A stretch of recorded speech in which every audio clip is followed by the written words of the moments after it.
see what this baby's got inside it. Hey, what's up, guys? Brett from Hapticast Intro here. Bark, bark. Ew. Who suck you off, Phil? Oh, Josh, I hear screaming. Oh yeah! It's gone. The controller's gone. Look at that. You look fucking fantastic. Welcome to Haptic HQ.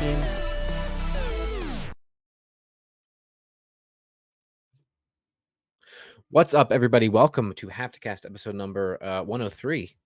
My name is Josh Toll. I'm joined by my good friend Brett Roberts, wearing his Haptic Intel merch swag on himself on the back of the chair. Yeah, I got my bomber jacket right here. Yeah, the nice ass bomber jacket. I have Yep. my shirt. I have my hat. And we're back. We've been on a hiatus for a couple of weeks. And I guess we should start with explaining that. Yes? Tell the class where we've been. Well, you've been nowhere.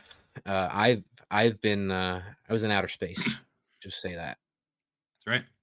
I've been was in rehearsals and production for a show that I'm currently in, a live show, and it was eating up every single free moment that I had. So we're now open, and I have ironically more free time because we don't have rehearsals anymore, and I only have to make my call times for the week, the performances. So Right. we're back. I appreciate you and everybody else bearing with me on that as I do those things on the side. Yeah. So. Well, I want to give a quick plug because Yeah. we released a couple episodes of Hapticast Unscripted, which Yeah. are on unscripted. Yeah, unscripted. You're right. It's been a while. Yeah. It's been a while. You're correct. Yeah. Hapticast Unscripted. They are on Spotify. Go check those out. I personally think they were great episodes. Really fun. Yeah. I actually got in a little bit of an argument with somebody about the Order of the Arrow thing. Really? Yeah. So somebody that is actually in the show that I'm in currently, we were talking about it, and he was a Boy Scout back in the day and a member of the Order of the Arrow, and he said, "How could you do that?" And I was like, "I didn't really do anything." And he's like, "How could you do that?" I was like, "Dude, get over yourself. Get over Wow. yourself, dude. These people You didn't really divulge too many details. Well, I discussed the whole initiation process, if you will, which apparently was a faux pas. But my thing is, who cares? It's something from your childhood, and you're really gonna get the dude got angry with me. I don't like that guy, but I'll tell you about that later. Anyway, Well, if he's watching the pod, he just heard you say that. that's okay. It's fine. Okay. He's not All right. watching. I just told him about it. Oh, okay. I thought he was like an avid listener. Oh God, no. Okay. Well, listen, I think it was a great episode. I think the 2 or 3, however many we released were great. So go check up on those if you haven't. And also, I just want to say I'm going to check out your show this weekend coming up. And Yeah. we found out that all of our friends are going on the same night. Yeah. So it's literally just going to be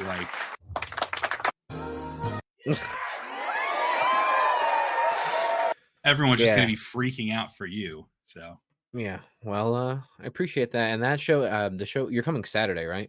Yeah. Yeah, that show's almost sold out. Nice. It's all us. Yeah, a lot of it is you guys. The Sunday show is sold out already. Nice. So yeah, it was a good run. It was fun. It's a lot. I'm ready for it to be over. I'm very tired. It was very demanding, more than I guess anticipated, vocally and otherwise. So It's a musical. it's a musical. It's a musical. It's a little bit of a different musical. It's a company for those people that don't know. It's a Sondheim musical. It's one of the first quote unquote concept musicals that ever existed. So basically, it's a series of vignettes connected by a theme, and each vignette plays into the central theme of the show. So hence the name concept musical. Right. Well, I'm interested to check it out. Very excited for that and see all the hard work you put into it. So yeah, very cool. But that's where I've been. Yeah, but we have a good show. Oh, go ahead. Yeah. I was gonna say one more thing before we jump in. We do have a very packed show, so we got Mm-hmm. to get going. But I just want to give a shout out to our voicemail box that you can leave a message on right now. Yeah, I should have checked that before we started today. We might have had something in there, but that's okay. It's all right. If you did leave something, we'll get to it next week. But the Yeah. voicemail, you can call the number 904 True Cult. That is Mhm. 904 TRUCULT. And there's a phone equivalent of that I don't know off the top of my head. It's scrolling across the top of the screen for the video listeners, and it is 904-878-2000. 2858. There you go. A lot of 8s. So give that number a call, leave us a voicemail, and we will get back to you and read your or listen to your voicemail on our show. Yeah, live react. and Right. react to it. So if you That's have any right. questions, Yeah. advice, all that. All right. So we have a packed show today, Brett. We'll do our media consumption update as always. I don't think we're going to go too far back because it's been a couple weeks, but I do see some things on here too that I forgot that we, have watched. Yeah. That we'll touch on briefly, and then we have upcoming video game releases, including Redfall, which will be our main topic of the day. That'll be towards the end of the show, but stick around for that. Talking about Redfall, what went wrong there. We're talking about PlayStation, rumored showcase, which basically is confirmed by Jeff Grubb a couple weeks ago, but just speculating on that a little bit. Some Titanfall news, more stuff over at Respawn, Morrowind fan remake, which looks pretty cool. Talking about the Zelda leak, which is massive, and then Star Wars Jedi Survivor. Before we hop into our main topic of Redfall. Yes. So without further ado, Brett, let's hop into our media consumption update. What are you playing? What are you watching? What are you doing? So I went and saw Beau is Afraid. Oh, you saw it? Yes. How is it? Did you go with Jess? No, just you and the boys? The boys. How was it? Let's hear it. Boys minus you. Right. Dude, I'm conflicted because Really? it's not. I gotta pull up the letterbox while you're speaking. No, mine has a spoiler. I just want to see the score. Okay. Yeah, I don't know, man. It's my least favorite Aster film. Wow. But it was still really good. But it was very confusing. But it gave me anxiety, and I like that. So I'm laughing at our friend Steven's review. He didn't rate it, but he said, "I'll add a proper star rating later. All I know is I had a good time watching, and also not a good time watching." Dude, it's very disturbing. Like some of the stuff that they show, and some of the things that happen. I think that the movie, unfortunately, is on a slant like this. Yeah. Where it starts off really good, and then as it goes, it gets kind of worse. And I think the ending kind of fell flat and came out of nowhere for me. But yeah, it's my least favorite Aster film so far, unfortunately. Yeah. So you give it 3.5 though. That's not terrible. No, it's not terrible. It was like it was a film, not a movie, a film. Yeah. It was an A24 joint, Yeah, that's fair. And it was directed. He directed the shit out of it, and Joaquin acted the shit out of it. Yeah. There's certain things I was just not sold on. Well, I'm excited to see it, and I'll get around to it when I can get it at home. I will never be watching it again. That's what my review says, basically. That's fair. It was good. I don't ever need to watch it again. Fair. I also went and saw John Wick 4, which you were there for that. I was. That is cinema. Yeah. That is cinema. I'm just going to keep it short and sweet. Yeah. Yeah. As John Wick would do. Yeah. Games. So I've been playing Jedi Survivor. Oh, I did the same thing. I copied what you wrote. So I've been playing Jedi Survivor. Yes. And we're going to talk about that a little bit later. We are. So I'm going to wait. And Vampire Survivors, I picked up all the DLC for that. I've been playing it. How is it? It's good. It's hard. The DLC is very, very hard. They add these bosses that come in before the 30-minute mark, and they are tough. So pretty good, though. And then TV and anime, things I've been watching. So I have been watching the show Succession, which I know you have also been watching. Yes. I'm caught up, and you're watching live, right? So you get to tap into Succession Twitter, which I've heard great things about. It's very good. Oh no, it's very good. The new season, you're saying, or Twitter? Both. I was saying Twitter, but yeah, the new season is fantastic. If you don't know what it is, look it up. Succession. It's on HBO Max. I'm a big fucking fan of this show. Shit. You good? You see this? Oh, your thing broke. Did it just pop off? Yeah. Keep going. Is it okay? You can't hear me. Anyway, Succession, great show. I'm a big fan. I love all the characters. They're all really bad. Wow. And I won't say too much because I don't want to spoil it for my friend over here. So, wow. I also finished The Mandalorian. Yes, me too. It was good. It was good. My least favorite season so far. Yeah, I think I agree. I think they're going down. I think the beginning of this last season, I was really out. Like the first couple episodes, I was like, "Ugh, I don't know about this," and I think towards the end, I was really in. I think Yeah, it I definitely noticed that. has an opposite trajectory because they started doing things like that I like, right? They started going back and exploring things that I like. Like the beginning felt very Monster of the Week to me, which can work, but I just nah. Can I But I tell you like, something? yeah.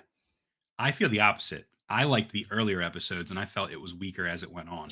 Well, that makes perfect sense because the later episodes have so much to do with the Clone Wars and Rebels and stuff that Makes I sense. adore, That makes sense. and stuff that you have no context for. Right. Um, I kind of so predicted as much, and I thought because when you would tell me like, dude, this new episode slaps, and I would watch it and be like, I don't know, I didn't love this one as the previous mhm. episodes, but I kind of figured it was our different perceptions of Star Wars and what we both want to get out of Star Wars, Yeah. maybe. So That being said, it the show has to go back to what the first season was, where it's totally new characters, new locations, and stop relying so heavily on this other stuff. But of course, it's the you know the genie's out of the merchandise, bottle now. The genie's out of the yeah, bottle now. It's I mean it is shifting to focusing on all the Mandalorians instead of just Din, which is fine. That's cool. But I don't know. I yeah, don't they're know. gonna sell those action figures, brother. They already have molds of all those characters, so they're gonna just keep putting them in the show to sell more figures, and you know how it goes. Yeah. Yeah, but I still liked it. And then Yellow Jackets, I'm also watching. Mm. It's a HBO or Showtime, HBO, Uh, it might be Showtime, but Showtime. the Sure, second season, how is it? it is. It started strong and it's getting better. But for me, I'm like, I just feel like we're stuck. I feel like I'm stuck in the mud with that show, and I Hmm. just want to get out of it, and I just want to move on. But I feel like Hmm. they're dwelling too much in the same spot, in the same storylines, and I'm like, let's move this on. I know because the problem is if you don't know what the show is, you know Hmm. what happens to the girls because it cuts back and forth between the 90s and the present. So you Right. know what happens kind of, and they're Hmm. just slowly filling you in on the in between. And I'm like, Hmm. let's go. We get a move on here. So I can't really say. I think they took a week off or something because I didn't see the new episode. But yeah, I don't know how I feel yet. I'll report back. I love the first season, so I Yeah, will I report also back. love the first season, but I haven't started the second one. There's I'll just hold too off. much. There's too much, and that's my thing. Is I gotta know that the investment is worth my time. Yep, I'll let you know. Yeah. Yeah. So for me, unless you have anything else, That's it. that was it. Everything else that you said, Succession, Jedi Survivor. We'll talk about Jedi Survivor in a little bit. TV. The only other things to add are Ted Lasso. I'm watching it every week on Apple TV. The I've heard great show things. is great, and it is the perfect if you want to feel good and also not feel good at the same time, but like go on the journey to feel good. This is that show. I don't know how else to describe it, but like it Yeah, is it's funny so too, right? it's very funny, but it's also I find it incredibly inspiring. Especially somebody that works with teams a lot, like in like a leadership position. Um, I find it very, very inspiring, and I think Jason, not Jason Sudeikis. Jason Sudeikis? Is that his Yeah, name? He's incredible, and the entire cast is incredible. Show's awesome. Highly recommend it. Um, and then the only other thing I'm still watching here and there is How I Met Your Mother. I'm on season 8 of 9 seasons. damn. I'm very far into it. Season 8 is the worst season, and I'm at the point now where I'm so close to the end, but I'm not enjoying watching it anymore. But I have to finish it. Hmm. And there's a spin-off, a new spin-off series, right? Yeah, How I Met Your Father. With Hilary Duff. Yes, which I want to check out because I like Hilary Duff Yeah, for many reasons. yeah, she can Um, duff. but yeah, the problem with How I Met Your Mother is the show doesn't it walk the line of meddling too much and not really knowing where they wanted to go, but expecting just to have, a million seasons to do whatever they want, and then getting notified that they were done after the next season. So they have to start streamlining things very quickly. And a lot of it doesn't really pay off, which is a shame because, like, they did a good job over the course of 6 or 7 seasons of really building stuff up and setting up like stuff, and then now towards the end, it's like, oh my god, we got to wrap up all these storylines, and you can That just you sucks. feel that like the dominoes are rolling here. So Well, it's considered a great TV show. A lot of it people are is. fans. It is. So I shouldn't have watched it so much at once. Too much of a good thing is bad. yeah. So, all Well, right, that's it. there's something I forgot that I want to mention. It's Yeah. not something I've been watching or playing. Yeah. I got a problem. I think I have a new addiction. And as you know, addictions are very bad. I know. Is this going back to the Snapchat you sent me the other day? Yeah. You I didn't wanted to get co- more, did you? Well, I wanted to show off what I got, and then I'll show you what I got. I was actually So, going to text you today and ask you where you got your box because I could tell you. dude, the nostalgia of me watching you open those, it was like I was there with you and I smelled the cards, dude. Let me give you some. I smelled them. Let I me give some remember going into context. 7-Eleven. Come on. Yes. Yeah. Let me give some context here, guys. I bought a new box of the trading card game Yu-Gi-Oh. When I was a child, I was a huge Yu-Gi-Oh fan, and I kind of got back into it when I was like 18, when I was in high school. I had a group of friends that played, However, I feel like lately all the sets they've been putting out are more targeted towards the competitive players that play these archetypes that are just not interesting. The decks are too expensive. I don't care about any of that. However, I'm a big sucker for the nostalgia of He's Yu-Gi-Oh! a sucker, folks. And they just re-released for the 25th anniversary of Yu-Gi-Oh! Shit.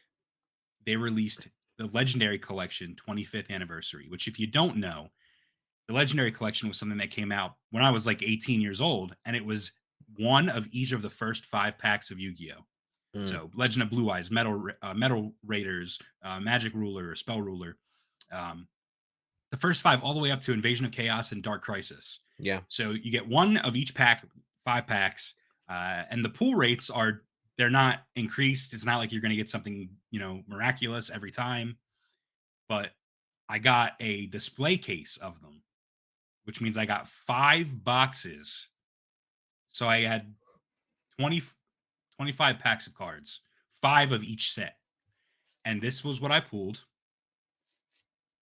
I'm not going to show all of them, but the big one. So the first pack of Yu-Gi-Oh cards that ever came out was called Legend of Blue Eyes, Legend of the Blue Eyes White Dragon.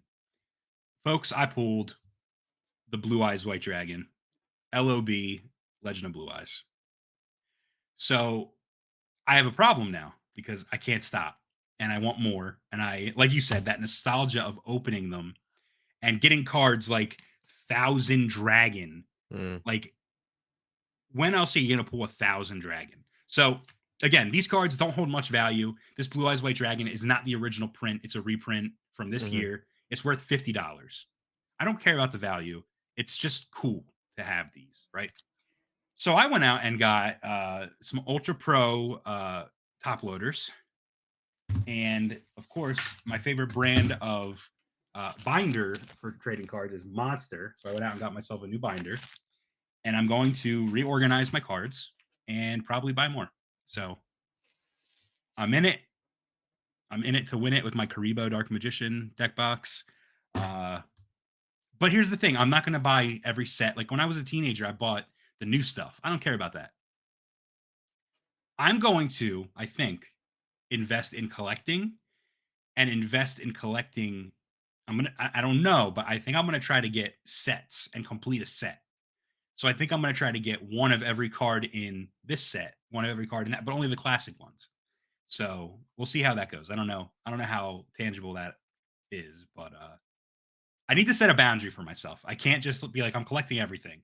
I need to say like, I'm only collecting Legend of Blue Eyes cards, and then I'm going to move on to Metal Raiders. Like I can't be wide open. I see you turning into Dave Chappelle in front of my eyes. What does that mean? Y'all got any of those? So yeah, I don't have a problem yet, but I might. So I got them from TCG Player, which is like a really common store for cards.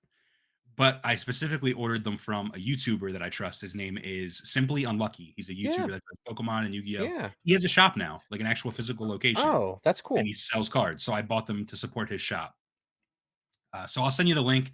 I will probably get another couple boxes. I don't know if I'm going to get another display case of them. What I mean by display cases is literally like when you go to Walmart and you see the box with 5 boxes in them. I bought one of those big boxes. And how much was that? It was like $120. Yeah, it seems about right. So, but like I said, I got a $50 card, right? A bunch of cards like that. And you get good promos and stuff. Well, I'm not going to justify my. Listen, no need to justify. No need to justify. I understand and I support it. Thank you. So, if you want to rip a box with me, we'll get some boxes and we'll rip them together. I feel like that could be hype. I feel like pulling a Blue Eyes White Dragon on camera could be hype. So, yeah, I don't know. I love it. I love it. All right. Well, we got a long show. Sorry I took up even more time. I let you roll the intro. Let's get started. Let's do it. Yeah.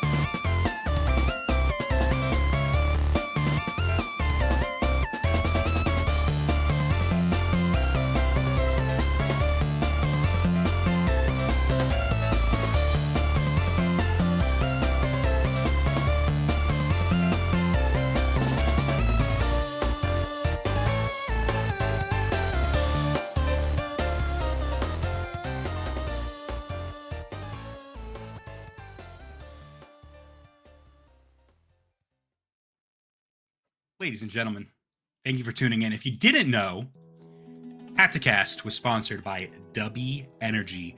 Dubby was formulated to give you focus and jitter with no focus and energy with no jitters or crashes. The formula contains vitamins, amino acids, and nootropics, including the patented Neurofactor. And this is about to end.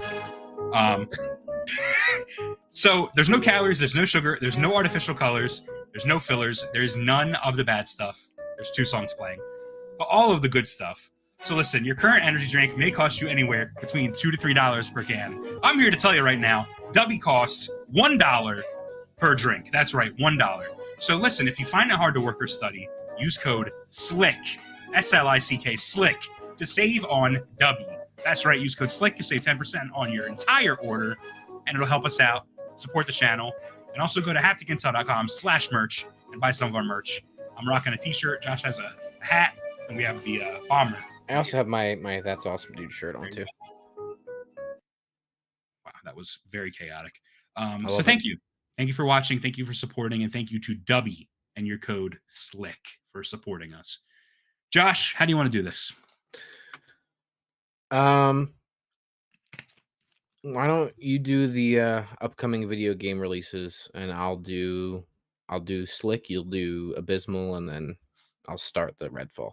You got it. So, upcoming video game releases today. Redfall came out.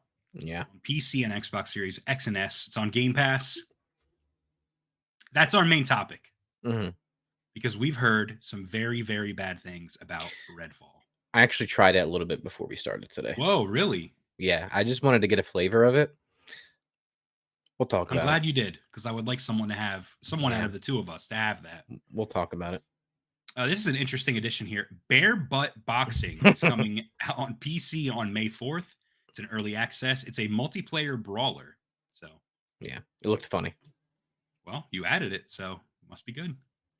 Ravenlock is coming out for Xbox Series X and S, Xbox One, and PC on May 4th. This is a fairy tale adventure game. It has a unique art style with like little chibi enemies, and it looks nice. Okay. And then this game here, Hogwarts Legacy. PS4 and Xbox One on May 5th. So this is the last gen version of the game. I am releasing. So curious to see how that game even functions on 8-year-old hardware. Good question. Because I still haven't finished that game. Yeah. I mean, I don't know. We can talk about this later. I still have that Hogwarts Legacy script. I worked on it a lot the other day. I don't know. I don't know where I'm I at worked with on it too. I think we had a really nice thing going there. Yeah, I don't know. Maybe now since it's coming out, I don't know if it'll be out for that, but maybe because it's releasing for last gen, maybe now is the time to release that video. I don't know. I don't think there's a time limit. I don't think that's the kind of. It's not a review per No, se. it's not a review. So more of a retrospective about the game itself. Right. I mean, you did Days Gone years after Days Gone came out. That's true. That's true. I, And that I video still did pretty well think for us. it did, and I personally think the script is coming along very well. So Yeah, it's rough. It's hard. It's a tough topic. Yeah. For Gile. All right. Cool. Slick stories. Let's start. So, Brett, if you remember, insider Jeff Grubb predicted that the much-awaited PlayStation Showcase will air in May of this year. So Yep. this is before Summer Games Fest. He expects that the presentation will be on Thursday, May 25th, as being the Damn. most likely date. The latest state of play focusing on Final Fantasy 16 was a success that happened a couple weeks ago, but the one in February, which was the Suicide Squad one, was a disappointment, and now is totally even pointless the fact that that exists. Well, they basically that whole presentation led to the delay Yeah. of Suicide Squad. Yeah, it led to the suicide of Suicide Squad. That's right. So the PlayStation Showcase is expected to happen in May 2023, according to Jeff Grubb, which we already said. Grubb predicts that the showcase will happen before Summer Games Fest again, which we already said. And just to as a point of reference, Summer Games Fest starts on June 8th, so before that. And the May date for the PlayStation Showcase will provide some breathing room before other developer live streams planned around the same time. I think Xbox actually already announced one as well, and I think it was either Nintendo or somebody else announced maybe it was 2K or a third party. I forget. Instead of because that's E3 time, so they were doing it in lieu of E3. So what I wanted to do real quick is just speculate on some things that we haven't seen or that have been announced or that we know are in development and what we could now keep in reference. The last PlayStation Showcase was 2 years ago, over 2 years ago. I think it was like in March of 20. Was it March of 2021? It was years ago. Now they've had the state of plays interstitially here and there, but we're talking about like the big big showcase, big showcase. E3 level. Right. So I'm gonna rattle off a few things and I want to hear what your opinion is of them. Yeah. What has been announced, but we haven't seen in a while, is Wolverine from Insomniac. Yeah. What has been announced and is coming out this year that we haven't seen in a while is Spider-Man 2. Yeah. And they assured investors recently, Insomniac assured investors that they were planning for a 2023 release. Yeah. So. Stellar Blade, which I believe is that Chinese or Japanese game, correct? Bayonetta? Yeah, the Bayonetta one, I think. Silent Hill 2 from Bloober Team. That's potentially be there. The Last of Us multiplayer game, whatever that is, it's been in development forever now, which is a full-fledged game, which that game is going to be massive. Would expect to see that. Death Stranding 2, potentially. I mean, we know it's happening. Kojima's teased it himself. The actors he's working with, I mean, it's happening. How close it is, I don't know. Ghost of Tsushima 2, which rounded out PlayStation 4, came out at the end of PlayStation 4 generation, is probably in development. There's also a movie in development. And then there's a couple of other ones that are maybe a little bit more speculative. But what is Sony Santa Monica working on? Are they definitely doing another God of War? Do they have another team in there? I believe that. Are we talking now or do you want to wait? Yeah. I think they're working on Cory Barlog's next game. Oh, right. Yeah. Which I think is a sci-fi game, if I remember correctly. So I think Cory Barlog's making his own game. I think it was rumored to be a sci-fi game because before God of War 2018, they had a sci-fi game all the way into development, and then it got canned or put on the back burner for God of War. Right. So that could be possible. Yeah. And I definitely think it seems like they have two teams working in there. Oh yeah. So that'll be cool. Ben Studio, what are they working on? There was. I think. Go ahead. I was just gonna say was it last year? Maybe a little bit more than that. Maybe a couple years ago at this point, there was everything with them turning to a support studio, not getting Days Gone 2 greenlit, all their leadership leaving, and then just settling on a new IP potentially. So maybe we'll see something out of that. Yeah, I think it's time for them to show what they've been working on, whether it's Days Gone 2 or if it's something completely new. I personally believe it's going to be something brand new. Oh yeah, or Days Gone's not happening. Yeah, and if they do Days Gone, which I don't think they will, I almost feel like it has to be a remake or something. Like it has to be a completely reimagining or a reboot, I guess, Mhm. of that game or that world. Like maybe another game in that world. I don't know. I just don't see them kind of going back to that well after everything No. that happened. So No, unfortunately, no. Although, I mean, again, critical reception of that game wasn't great. We have an entire video about this, so go check it out. Days Gone, PlayStation's Not So Hidden Gem, but it came out on PC and did really well. yeah, and that's the weird thing. So, It's I also I don't know. isn't it getting a movie or a show as well, Yeah, rumored? it is. Yeah, yeah, So like it's just so weird. It's such a weird situation. It didn't do well. No one thinks that a sequel is even possible, yeah, including the creators of the first game, and they've said yeah, that many times. yeah, But if they're making a show and a movie out of it, like that's pretty big. yeah. But I don't know. We'll see. But I agree. It has to be a reimagining because the people that even made it aren't there anymore. Right. John Garvin and Jeff, whatever that other guy's name is, the director. Maybe it's a sequel in the same universe with new characters. I don't know. I don't Maybe. know where the story. I never finished it. I never started Yeah. it. So I would be well, it sets up the potential for more. But I just don't think a sequel is likely. But we could be wrong. And then the thing that people have been speculating is Bungie is are they going to Destiny 3? Are they doing something brand new? Are they doing both? yeah. They're such a large studio now.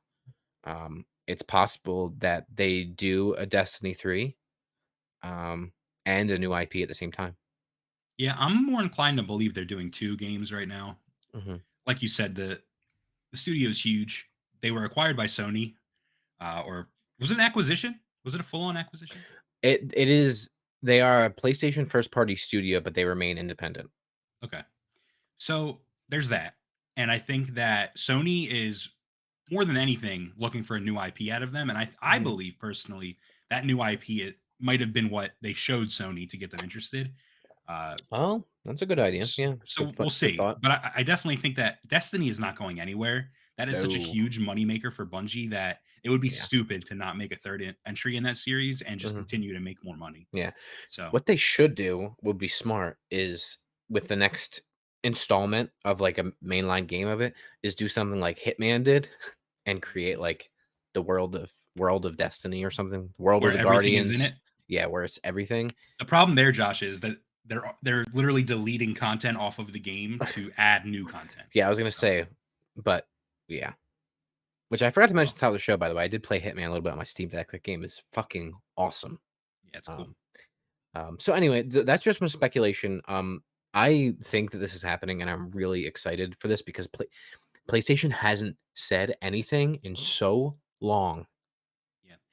and they don't need to. I mean, if you look at just the makeup of how well PlayStation 5 is doing and everything, but like I am chomping at the bit. Yeah, me too. And I'm a early adopter of the PSVR 2, and I'm also kind of Oh like, yeah, where's the games for that? Now they're here's not the even thing talking though. about that. I know, but Maybe, here's the yeah. thing. This is something that I don't know if I mean, you probably know this, but I feel like you haven't really talked about this part of it. Hmm. We were talking about like the sales of PSVR 2 and how it underperformed and they're cutting Yeah, units. It has only been released on PlayStation Direct. It has right. not been in Yeah, retailers yet. brick and mortar's coming up soon, right? And Yeah. Amazon. Yeah. And I think that that's going to be big for them. Yeah, But like you said, they're not marketing it. They're not pushing it. As a matter of yeah, fact, a Gran Turismo movie is coming out. yeah. Oh my god, did you watch the trailer for it? I didn't, but I saw that at the end they flashed the PS5 logo, but not the PSVR logo. And Gran Turismo is apparently the best game on PSVR 2. Yeah. So why would you not advertise that? Well, it's like look at the Last of Us TV show. The only PlayStation logo on it is a fucking said based off of the video game and the tiniest Right. fucking font at the Right. very end of the fucking credits. Right. And it's like, what are you doing? Like you want Free marketing, bro. you don't want like the cross pollination there? Right. Like I don't there's just such a I don't know, they're such a fucking infuriating company. Did you watch the trailer for Gran I Turismo? did. Does it look good? Dude, it does. No way. Dude. Really? Yeah. Wow. It just looks like a fun action movie. Fair enough. And I don't know what else to say. Like Top Gun vibes, but with cars. I don't know if I would go that far. Okay. But that could be a comparison. Yeah. Okay. It's I don't know. Check it out. You'll see. Okay. I'll watch it. You see. But regardless, so I think this is definitely happening. Jeff Grubb is a reliable source. Yeah. So if we're gonna hear anything, it'll probably be maybe a week or two before this goes live for them to announce it. It could be the week of, who knows? But excited for that. All right, let's move on. Yes. This will be a little bit of a quicker one, but something I want to bring up nonetheless. Yeah, this is cool. So Titanfall's director is apparently working on quote unquote something new at Respawn. So Respawn Entertainment is developing a new IP led by Steve Fukuda, the game director of Titanfall and Titanfall 2, two of the very best first-person shooter games ever made, especially Titanfall 2. I would argue is the best first-person shooter ever made. Respawn boss Vince Zampella stated that the team's mission is to find the fun in something new. While Zampella would, quote, love to see, end quote, Titanfall 3 happen, there are no dedicated plans for it yet. Now, Respawn recently opened a third development studio to work on Apex Legends and the game's Season 17 titled Arsenal, which will launch on May 9th. Apparently, this team is dedicated to creating a season every 90 days. That's that new studio. Respawn also has 2 more Star Wars games in the works, including an internally developed first-person shooter and a strategy game developed in collaboration with BitReactor. This is coming, by the way, from VGC. So potentially, Respawn then has 4 projects in the works. They're big. So what do you think about the director of Titanfall working on something new? Yeah, I think it makes sense, dude. I don't think Titanfall 3 is going to happen very soon. I think we're more likely to see Titanfall stuff appear in Apex Legends more and more than we will see a Titanfall 3 anytime soon. You have to remember, Titanfall 2 did not sell well at all. They threw that thing out in the middle of a couple of big releases. I don't even remember what it was. Yeah. But it was fucking hung out to dry. I think it was between Battlefield and COD that year. They dropped it. You're literally just throwing your game out there to die. Nobody played Titanfall 2 on release. Did not sell well. See if you could find out just to confirm. I'm pretty sure it's COD and Battlefield. You are correct. Literally right in the middle of it. And you know what they said about it? They said Titanfall's 2 release date was unfortunately, quote, locked in a long time ago. It doesn't really matter when it comes out. A good game gets noticed. Well, it has now. It has now, but at the time it did not. Yeah. And that is coming from, oh my God. I should have known. Who was it? Andrew Wilson, dude. You remember him? Yeah. Well, I mean, it is what it is. It happened. The game did not sell very well, obviously, but it has become a critical darling. I mean, the story is fantastic. It has some gameplay mechanics that are unmatched. Highly recommend Titanfall 2. It is. You've been singing its praises even longer than I am because you urged me for years to play it. And I started it several times. And then the last time I did it was it might have been as recently as when I had the Series X. I think is when I played it at Series X's launch. It is the best first-person shooter campaign I've ever played in my entire life. It is fucking awesome. Yeah. Fucking awesome. Yeah, now you have the same studio working on Jedi, which I texted you. We'll talk about that. Yeah. But we'll talk about that. But yeah. Great they're studio. Very talented. I definitely think they're working on a new IP or something. Mm-hmm. I don't think it's Titanfall. I do believe that they have 4, and they're a big studio, and Apex is their moneymaker, and they're going to keep that train rolling. That being said, there is a future where Titanfall 3 happens, and when it gets announced, that'll be a euphoric day. I have no doubt that game will eventually come. I just don't know when or how. Yeah, or how hard. All right, real quick. This is something cool that I just wanted to share briefly. So Morrowind fan remake Skywind is being developed. So Skywind is a fan remake of the Elder Scrolls 3 Morrowind, and it has released 20 minutes of gameplay footage showing the work in progress. This is up behind us right now for those watching the video. The remake uses Skyrim's engine to rebuild Morrowind with improved visual quality while keeping the iconic features of the original game. Skywind requires legitimate copies of Skyrim Special Edition and Morrowind Game of the Year Edition, including expansions Blood Moon and Tribunal, to be played. These are all very cheap on Steam if you don't have them. Yep. What's also interesting is the use of full voice acting, which is something that the original game did not feature. So, first of all, that last point is insane. I mean, you think about how many interactions there are in a game like Morrowind. It's crazy. Have you ever played Morrowind? This game fucking slaps. This is one of the best games on 360. It's on the original Xbox too, isn't it? Or is it the other? No. That's Oblivion. That's Oblivion. Okay. Or no. You might be right. I think Morrowind was before Oblivion. Okay, so the game I'm thinking of that I thought was Morrowind, or I thought was Oblivion, whatever. Yeah. So this is the one that Zip came out zop, on the zoobity original Xbox, not the 360. I believe so. But regardless, I just replayed it on my Steam Deck, and this game is awesome. Yeah, I mean, I've heard good things about This all the game old is Elder fucking Scrolls awesome. games. And I played it back in the day on the 360 on my old account before it got stolen. This game is awesome. This is a really cool, and this is a lot of work because you think about how big Bethesda games are, even back in the day. I mean, this is crazy.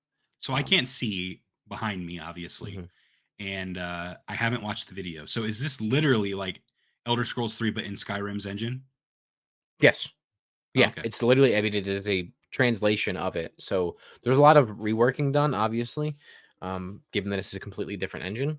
But apparently the spirit of it remains according to the article. So that's really cool. It is cool. So shout out. That's like the Hitman thing where they're like taking old stuff and putting it in the new thing in the new engine. You know what I mean? That's cool. I wish we saw more of that. Like it'd be cool if someone made Fallout 3 in the New Vegas engine, or Fallout 3 and New Vegas in the Fallout 4 engine. Like that'd be pretty cool. Yeah. Cool. All right. Let's hop into the Abysmal Chronicles. These are stories that are just a little bit too abysmal to be in the Slick stories. They're pretty bad. Especially this first one. This first one it could be good or bad depending on who you are. For me, it's bad. Zelda Tears of the Kingdom has leaked. This is the upcoming Nintendo Switch game, the new Legend of Zelda game. The game is leaked, ladies and gentlemen, and it's not a good thing. And I'll tell you why. I don't want to get spoiled, and I don't want to know anything about this game. I have barely watched any trailers, so I'm trying to stay under a rock here. But here's the story for you. This is coming from VGC. So the highly anticipated Nintendo Switch game, Legend of Zelda Tears of the Kingdom, has been leaked online via ROM sites and emulators. The leaked media includes videos and images of the game, some of which claim to show the game running on a PC emulator. This is not the first time a first-party Nintendo Switch game has been leaked before its release.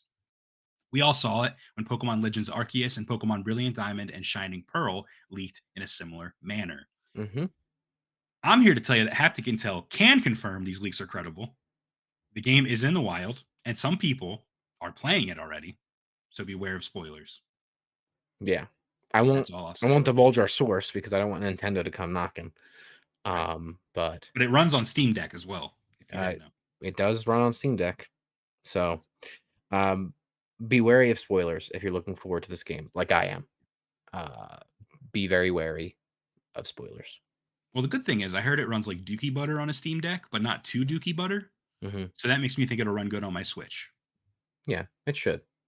I was nervous about that. And people are, it's running like Dookie Butter because there's no day one patch, and you would assume that with the day one patch, it would be running not like Dookie Butter. Right. So.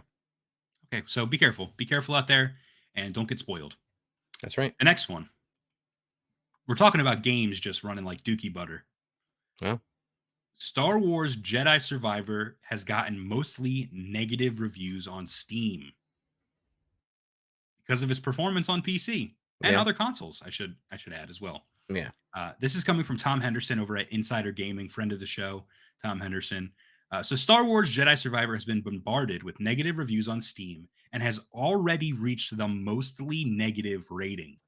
The main reason behind the poor ratings are due to the game's poor optimization and bugs. So as the time of this writing, 1,400 people have left a review on Steam. One review Wow. said, the game is extremely fun, but performs terribly. I'm using a 3090 FE and a 5700X and getting consistent 30 frames per second in some areas. Other areas are giving me mostly consistent 45. This is at 1440p. Lowering the settings and using FSR doesn't make a tiny bit of difference, and it goes up to 19 gigabytes of VRAM. It's a rad game, but definitely wait unless you have 24 gigabytes of VRAM and don't mind playing games at 30 FPS. Another person said, I'm running an RTX 4080, a Ryzen 5950X, and 32 gigabytes of RAM, and I'm averaging 45 frames per second. Fantastic. Wow. So the thing to note here is, though, Josh, the PC isn't the only platform apparently having issues either, with countless people on Twitter speaking out on the poor optimization. Content creator at Legacy Killa HD spoke of the problems he was facing on Twitter, stating that he's experiencing, quote, constant FPS drops, scenes are glitching out and repeating, textures are not loading properly. And I'm here to tell you, I'm experiencing similar things on my end on the PlayStation 5. Mm-hmm. So Me as well. let's use this as an opportunity to talk about Jedi Survivor, what we think about it, no spoilers, what we think of the story so far, how long we've been playing, and the performance that we're getting out of it, because I think we're both playing on PS5. Correct. So let's just start with, I guess, the bad first, since that's what we were just talking about. First of all, the performance mode is basically unusable on the PS5 version. The frame rate is all over the place, hitching, Stutters, screen tearing, stuttering. And I have a TV that supports a high refresh rate and VRR. And even with that, VRR is not going to help when there's fluctuations in the frame rate of 20, 30, 40 frames. Seriously. And I got to tell you, the game does not look good in performance mode either. Like, it does not look good. It does not. Dude, the internal resolution is so low and the upsampling is broken. The faces look bad. The hair looks bad. It's bad. So lighting looks bad sometimes. The better news is that if you can stomach 30 FPS, the resolution mode, the resolution mode is the way to play right now. And it's what I had to bite the bullet and play it in most of the time, which makes me sick to my stomach because 30 FPS is terrible. Yeah. I didn't know that, so I'm still playing on performance mode. I'm 11 hours in. I've only played in performance. Oh my god, dude! No way. It was the problem is performance mode was literally making me physically ill, like I was getting motion sickness. Well, the fluctuation in the frame rate is too much. It's bad. So even with like motion blur on, it made me sick. But what do you think? What do you think of the game itself, though, the story and the gameplay so far? Yeah. Well, I actually have an update because I played it the performance mode with the new update briefly. Oh, how was it? I just ran into the one planet. I forget the name of it. One of the first ones where like the cantina is, where I had the most issues. It is marginally better in performance mode in the open world, but it's not. It didn't help much. Open world better when you're in water, like in that one main area, better, but it's still all over the place. That's a damn shame. But that being said, people might be thinking, well, then why are you even playing it right now? Why not just wait? And I'm here to tell you, I'm playing it right now because the story is fucking slick and it's fun to play. Yeah. And those two things are outweighing even my performance snobbery. And I can't tell you the last time I accepted playing a game at 30 FPS. I think the last time I accepted playing a game at 30 FPS was Red Dead Redemption 2. So that's how far you have to go back. Yeah, that's a while ago. And I'm biting the bullet and just saying, you know what? I don't care. I'm going to mainline the story and I'm going to play it because it's good and it's fun. It is. It's very good. I'm having a great time. I'm like I said, 11 hours, 12 hours. Yeah, I'm the same. I'm a little bit further than you now, according to last night, but I'm telling you, man, the traversal and you're about to get some. It's a respawn game, and it's fun to play. The traversal is way better than the first game. Like the climbing, yeah, dude, it is so unbelievably better. That was my biggest complaint with Jedi Fallen Order. Yes. I would jump and just not grab things, and it was bad. This, good. Yeah, and having just gone from just replaying Fallen Order, literally up till the day before Survivor came out, I have the same issue. But what I'm also about to tell you is you're about to get to a point where you get several new traversal abilities. Dude, it takes the traversal from good to impeccable. Wow. Dude, I like that. there's a sequence in this game that is honestly one of the most mind-blowing experiences I've ever had in video games. It is like, Wow. I don't even know what else to say. It was like being on a roller coaster and just being like, Am I close to that?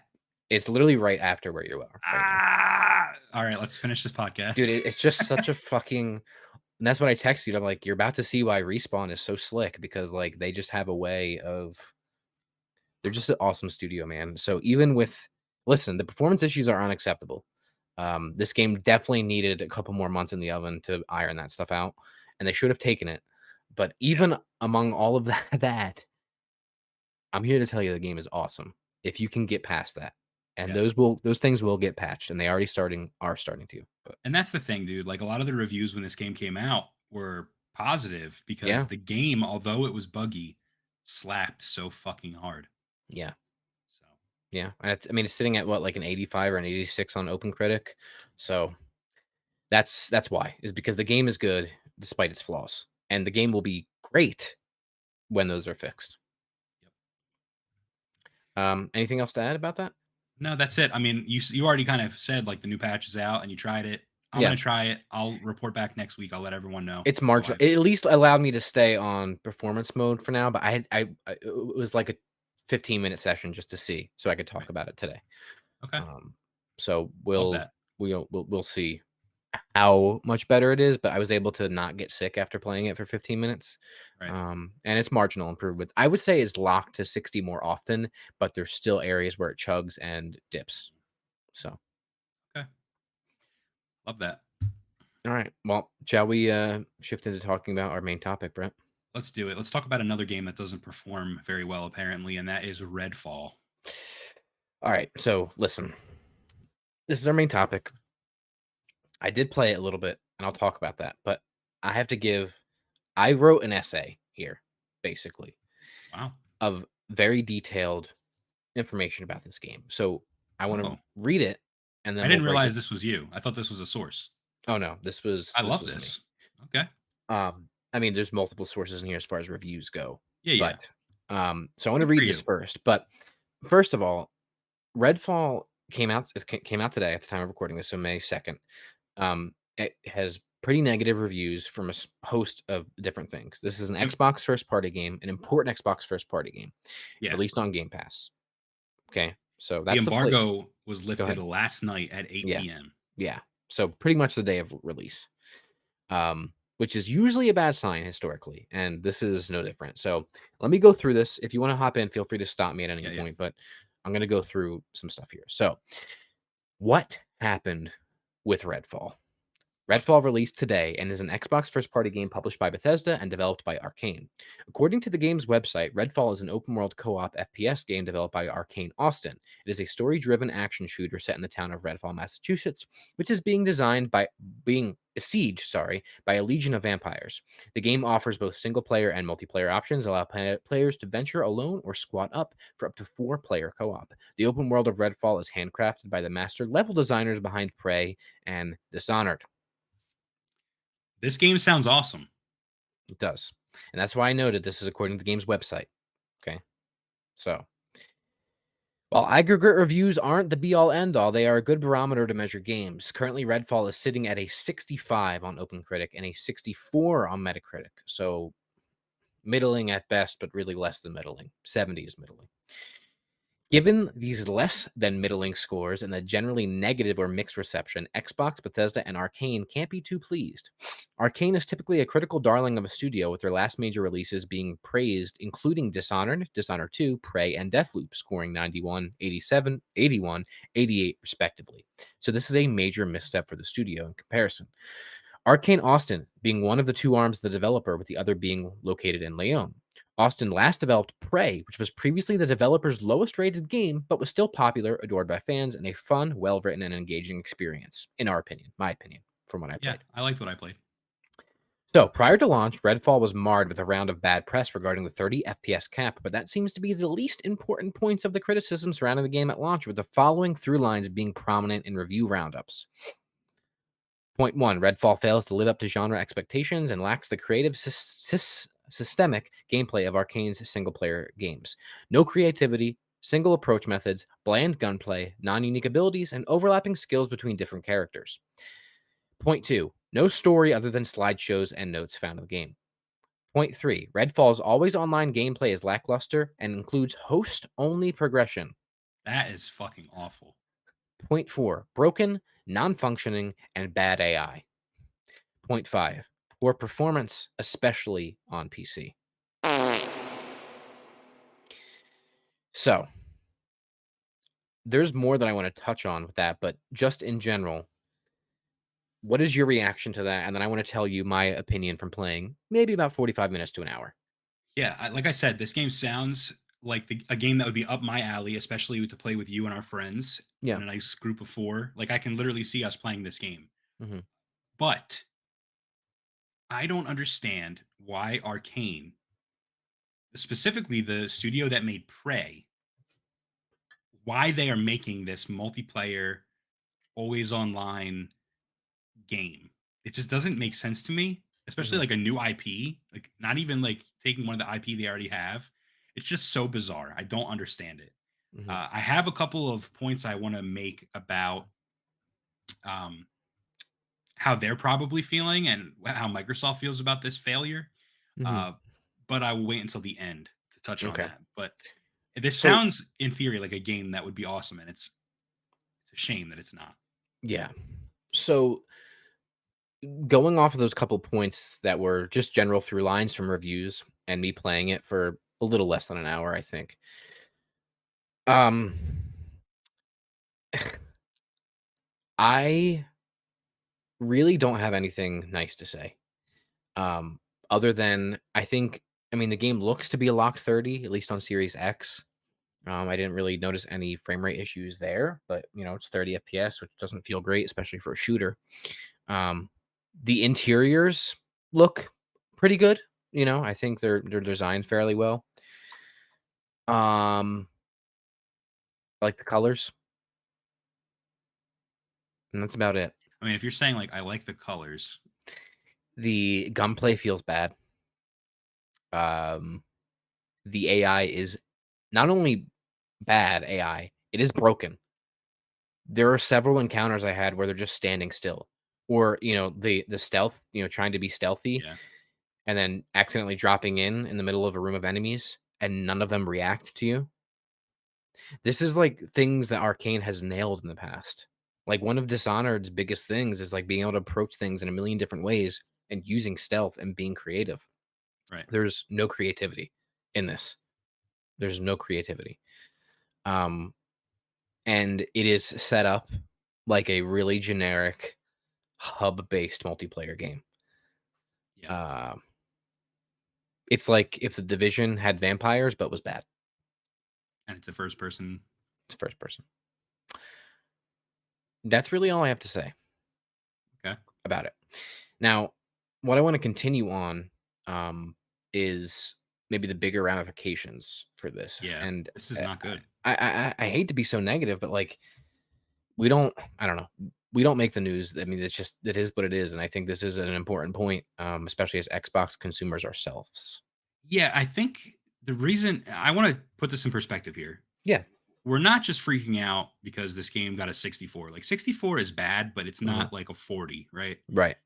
This is bad for many reasons, but the most important being Xbox ain't got games. Yes. They needed every game they release needs to be a hit right now. Yeah. Because they ain't got any. Right. And unfortunately, a 64, especially after Minecraft just came out and got a 70 something, like this is not good. This is very bad for Microsoft. And I think we're not stressing that right now enough, is that's why we feel the way we do. It's because we are consumers of Xbox and Microsoft, and we have Game Pass subscriptions, and we want them to succeed. We want Redfall to be a good game. Yeah. Even though I counterpicked it in our video game draft. We wanted Redfall to do well. I wanted to play it with my friends, but I can't because it's bad and I don't want to waste my time. Right. So we're mad that this happened. We're upset that this happened Right. because Xbox can't afford to fail right now. No. So the poor reviews could have a negative impact on Xbox discourse. It already has, which has already been critical of Microsoft's first-party studios. That's just a fact. Redfall's failure is being seen as a black mark for Arkane and a potential warning sign for Microsoft's larger first-party plans. There are concerns that are now resurfacing about Starfield, which was delayed a year from its projected 2022 release date, and it could face similar issues. And while we all want to trust in Todd the God Howard, do not forget issues with Fallout 4 at launch and general reception, as well as Fallout 76. So I think this game was supposed to be like a Fallout 76. Yeah. You know what? I'll just get into it. So because Yeah. I want to make these points, but I don't want to overstep this point here. So I saw today on Reddit that there was this Twitter thread from this guy. He claims he's a retail worker. So the full story is this: a French retail worker working in Lyon, France, which is where Arkane's main studio is, claims Right. he's had conversations with some of those Arkane employees. According to him, Microsoft, or according to him, according to them, he's quoting these people. Microsoft never believed in Redfall and wanted to end the development quickly. Arkane Lyon are currently working on a much more ambitious game, and they're kind of putting this out because it was already in the hopper. You know, already being made when the acquisition happened between Xbox and Bethesda. So they just kind of pushed it out. Now, here's the thing. This would make sense, as Redfall had very live servicey beginnings when it first was in development. Leaked screenshots have appeared online from early development, which featured microtransactions and a battle pass, which are, good point here, no longer in the game. Right. So it's very possible that Microsoft acquired Bethesda, with it came Arkane, and with that, Redfall came. And Xbox said, we can't release this game that's, you know, has all these MTX bullshit in it. So they stripped all of that, kind of like what Suicide Squad is apparently doing right now. And they stripped all that out and still released the game. And they knew that this was going to happen, so they just kind of pushed it out. It's good Game Pass fodder. It's out there. It's on Game Pass. It makes the value of Game Pass higher, I guess. I don't really know. So that's the point I wanted to make.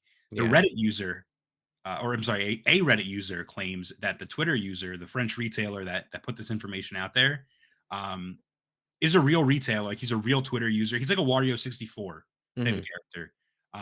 He's not looking for fame or anything like that, and he does have a hatred towards Xbox. Like he has like this playful hatred.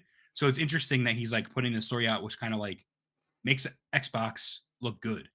Like, they knew it was bad. You know what I mean? Like, he's not putting blame on this company that he doesn't like. It's interesting because I think the general consensus was that maybe Xbox pushed Arkane away from doing a strictly single player thing. It was like, you need to make some multiplayer thing.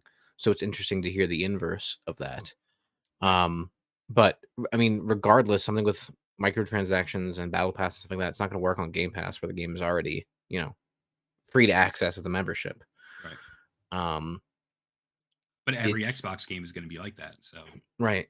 So it's none of their games can have that. It just doesn't work, and maybe they should have canned it when they acquired, because I don't know, man. And if you ever go into this game, the first thing that struck me is how barren the menus are. I was like, this looks like somebody made a mod for something. Like a Call of Duty map, like the ones we play. Like, seriously. I'm not kidding. I was like, first of all, the font doesn't even match, which we won't have to get in that. But like, I opened it, I was like, oh, this is like somebody made a little fan made mod or something. And so bizarre. It looks like an Arkane game, but it's not. It's just not. We just can't do this. Why are we doing this? It's 2023. Xbox just tried to acquire Activision. They got Bethesda. They have Blizzard. Maybe they don't have Blizzard, but no, I don't know about that. To me, I'm just like, what are you doing? It's not acceptable, and it's not good. And now the real issue is, Brett, and we can leave it here unless you have really anything else you want to say, you have to look forward to Starfield. If Starfield is anything less than the most excellent title that Xbox has ever released, it will be a failure. That is the pressure you put on that game now. Yep. Because if that comes out and it gets 70s, people are going to ask, what's the point? I am very much looking forward to the next Xbox showcase, wherever that may be, because I think they have something to prove. And I think it's time that they start showing the games. Yeah. And we know that they bought a bunch of studios. Well, let's see. Mhm. Let's get some updates on what they've been working on. Where's Hellblade? You know, Dude, don't even get me started. But yeah, I mean, listen, you look at the PS3 era PlayStation. They ended up producing their best work when their back was against the wall. So now it's time for Xbox to do the same thing. Or unfortunately, you might be going the way of the dodo. Especially if you're not getting that Activision deal. It's done. It's finished. yeah, Done. seemingly. It's out. So that's it. Redfall came out. Play it if you want to. It's on Game Pass. All right. Oh Man, that boy. actually made me kind of sad. I'm kind of sad right now. Yeah, don't be sad. It has nothing to do with us. We're consumers, you know. If I know, but I'll keep eating up Jim Ryan's slop over on PlayStation. yeah, and that's the thing. Like, I'm a PlayStation fan. Like, I like PlayStation more, but like, I'm just rooting for this underdog that's not really an underdog Yeah. right now. Dude, I mean, look at fucking Hi-Fi Rush. That game slapped. That's still my bet. Like my game. That is still my game of the year, even over Resident Evil. That's one of the best Personally. Xbox exclusive games they've ever put out. to be It honest is. with you. That game slaps. But you know, And it's different. it is different, totally different, which is awesome. But I don't know. You look at the comparison to how many big blockbuster hits PlayStation has, and Nintendo for that matter. I don't know. I mean, brother. yeah, if Nintendo's doing better than you in like every way right now, you're fucking up, dude. Nintendo thought always has their Nintendo- fan base, but Yeah, but we thought they were gonna die before the Switch came out. When it was the PU, oh yeah, we were like, Nintendo. Well, speaking of, that's the same point then too. When Nintendo had their back against the wall, they produced their best work. yeah, I guess you're right. Listen, I still believe in Xbox, but you got to do it. Please take me back to the 360 glory days. Please, I'm begging you. I want to go back. They just need to do different things. They need to be different than PlayStation. Don't do these like cinematic, Last of Us, Uncharted. Don't try to do that because they already do that. Yeah. Hi-Fi Rush is a good example of like they're trying something new. Mhm. Hi-Fi Rush was almost like not a AAA game in that Mhm. it felt like it was like an indie arcade title. Mhm. But like if you're Xbox and you like position that as like a AAA game, like Yeah. that is a AAA game. But it was an arcadey, game, like downloadable, like it reminds me of like an Xbox Live Arcade game, but with a Right. AAA polish. Right. And budget. Yeah. And vision and execution. Right. And no, maybe most importantly, no expectations. Right. Like they need to like do stuff like that. They need to put out more Hi-Fi Rushes, not that specific game, but like something unique, something Right. different. Put out like a Portal. You know Yeah. how Portal kind of came out and like shook the world. Yeah. The game industry didn't have any game like Portal like that. Yeah. Make a Portal, okay? The best games produced from their first parties have been the small side projects, being Yeah. Hi-Fi Rush and Pentiment. Ori. Ori. Ori's Well, a smaller game. that's not technically that doesn't really have anything to do with Xbox. They just published it. But I understand your point. Yes. Yeah. Yeah, I don't know. Like a Mirror's Edge. Dude, that game was so different. An it actual shot- Mirror's Edge, not Catalyst. Right. Come out with a game that just like Yeah. shatters what everyone thinks is a AAA game like Yeah. that, That's Like what I they want did. from Xbox. Like they did in the 360 era. Right. That's how we got Gears. Right. I don't want a Quantum. Listen, I love Quantum Break. Mhm. I don't need them to put out a Xbox exclusive like Quantum Break style game. No. I want something different. Make different games. Yeah. Because I can play those kind of games over there, and they're already way better at it. So Yeah. So do your own thing. Find your Right. own lane. Get Phil on the line. Where's he at? All right, listen, that's it. We're done. I gotta go. I'm hungry. We're done. I'm hungry. All right, go ahead. Ladies and gentlemen, thank you for watching this episode of Hapticast. Good to be back. Thank you for joining me, Josh. Thank you for joining me, viewers watching at home. We love you. We appreciate you. We'll see you next week for another episode. Goodbye.